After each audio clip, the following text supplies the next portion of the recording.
Today she will share her insight on advancing excellence in hip and knee, arthroplasty, innovations and best practices. Please join me in welcoming Professor Azlina Amir Abbas in delivering her inaugural lecture.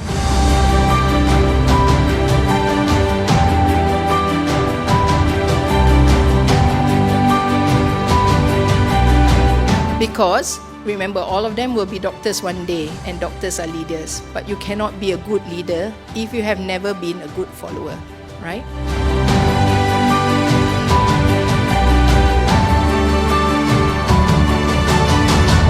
What you try to do from the very time I got to know you, I think you try to bring the best out of people, and I think that's what true leadership is.